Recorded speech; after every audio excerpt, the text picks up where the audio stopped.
या साडीवरून कधी सुधारणार ही? काय ग, काय म्हणाली? काय नाही, काही नाही. हे बघ, तू पहिला शांत हो आणि जरा इकडे बघ अशी. तू जा ग, तू नको माझी समजूत काढू. यांना म्हटलं जवळच्या पाहुण्याचं लग्न आहे तर मला एक अशी साडी घेऊन द्या की जी नेसल्यावर कार्यक्रमात आलेल्या सगळ्या बायका माझ्याकडे टकामका बघत असतील. पण कुठलं काय, तशी साडी मी 5,000 ती महाग कशाला? आणि 1,000 रुपयाची साडी आणली बघ. मग तू कशी नेसून जाऊ मी असली साडी, तेही जवळच्या पाहुण्यांच्या लग्नात? ओ आय सी, असं झालंय तर कोण करे जवळचे पाहुणे? अगं, ते यांची मावशी आहे ना, तिच्या जावेच्या चुलत बहिणीच्या नंदेच्या मुलाचं लग्न आहे. बघ किती जवळचं रिलेशन आहे आमचं. तुझं आहे छान तयार होऊन जायला तर हवं. खूपच जवळचे पाहुणे आहेत बाई तुझे. हा, पण आमचं एवढं नशीब कुठे. नवऱ्याचं काय सतत पगार रडगा ना कसली हौस, ना भरगतचं दागदागिने, ना मोठाली गाडी, ना ब्रँडेड कपडा लत्ता. अगं अन्वी, बास किती निगेटिव्ह बोलशील. अगं जसा विचार तशी परिस्थिती. माणसाने परिस्थिती सुख मानलं तर आहे. परिस्थिती महत्वाची नाही तर मनस्थिती महत्वाची आहे. हे बघ, तू बऱ्यापैकी कपडे घातलेस, समोरच्यांची हसून खेळून बोललीस, मग निर्मा ठेवून वागलीस, मग जशी आहे तशी सुंदरच दिसशील. त्यासाठी ब्रँडेड वस्तूंची गरज आहे असं नाही. आम्ही बघतोय ना, भाऊजी किती पडत असतात कुटुंबासाठी. त्यांची प्रेरणा बनून त्यांना साथ दिली पाहिजे. काटकसर करून उद्योगधंदा करून हातभार लावला पाहिजे. अगं, हे फक्त एखाद्या सिरियल किंवा सिनेमामध्येच असू शकतं, असं रिअल लाईफ मध्ये नसतं. असं कोणीच नसतं. हो, कोणीच नसतं. थांब, मी तुला सांगते. अशी महान स्त्री जी रिअल लाईफ मध्ये होऊन गेली आहे म्हणण्यापेक्षा त्यांची विचारसरणी पटण्यामध्ये त्या आजही आहेत म्हटलं तर वावगं ठरत. नेमकं कोणाबद्दल बोलतेस तू? आपल्या सर्वांची आई रमाई. आई?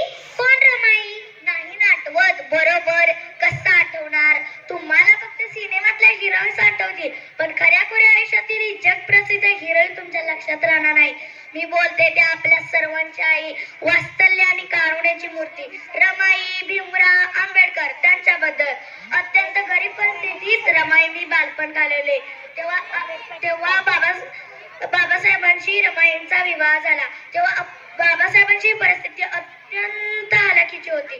बाबासाहेबांनी रमाईंना घरी लिहायला वाचायला शिकवले. शिक्षणाचे महत्त्व गरज पटवून दिली. दलितांसाठी, शूद्र समजल्या जाणाऱ्या समाजासाठी काय करावे लागेल हे बाबासाहेबांनी रमाईंना समजावून सांगितले.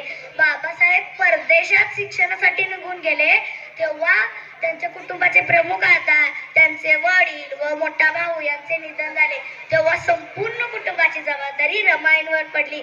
स्वसुख बाजूला ठेवून स्वाभिमानाने मोठ्या कष्टाने त्यांनी संसाराचा गाडा ओढला. हे करताना त्या जरा देखील कुरकुरल्या नाही, डगमगल्या नाही, उधळपट्टी केली नाही, ना कसली हाऊसमौस केली नाही. बाबासाहेबांनी घेतलेल्या शिक्षणाचा उपयोग हा मान दीन दलितांना मान सन्मान मिळवून देण्यासाठी आहे हे रमाईंनी जाणले आहे. म्हणूनच बाबासाहेबांकडे कुरबुरी करत न बसता संपूर्ण कुटुंबाची धुरा आपल्या हातात घेतली. बाबासाहेबांनी भविष्यात मुलांसाठी शिक्षण संस्था व वसतिगृहे सुरू केली. तेव्हा धारवाड या वसतिगृहात रमाईंनी भेट दिली व त्या वसतिगृहात एक दिवस अन्नधान्याचा तुटवडा निर्माण झाला.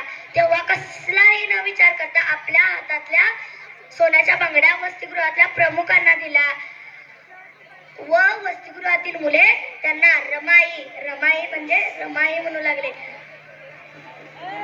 स्वतःची स्वप्ने विसरून कुटुंबाच्या व समाजाच्या उज्ज्वल स्वप्नांना साकारण्यासाठी त्या शेवटपर्यंत जगल्या. हे त्यांची जिद्द समस्त स्त्री वर्गाला प्रेरणादायी ठरणार आहे.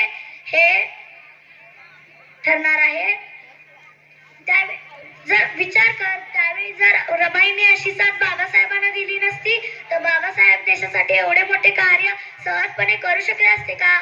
तूच मला सांग. हो ग, तुझं बरोबर आहे, नाही करू शकले असते. मग आपण एवढ्या तेवढ्या गोष्टींवरून कुटुंबात कलह निर्माण करत असतो.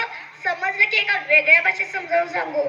मला माफ कर प्रणाली, मी हट्ट नाही करणार आणि रमाईंना सुद्धा नाही विसरणार. माफी मागायचीच असली तर रमाईंची भाऊजींची माग आणि त्यांच्या संसाराच्या गाड्यात हातभार लाव. ठीक आहे? बरं चल. यांनी आणलेली ही साडी नेसून पटकन तयार होते आणि हसत हसत त्यांच्यासोबत जाते. आवडते मम्मी. चल आवडते. बाय. हो जा बाय. तर मंडळी, आपल्यातही अशी आणवी दडलेली असेल तर प्लीज समजून सांगा. आणि रमाईचं नाव निघलंच आहे तर त्यांना वंदन करूया, भेटूया व समजून घेऊया, त्यांच्यासारखं वागूया. इयत्ता 4थीचे विद्यार्थी येत आहेत रमाईला मानवंदना देण्यासाठी. याचे दिग्दर्शक केलेले आहे मोनिका गिरी गोसावी मॅडम यांनी.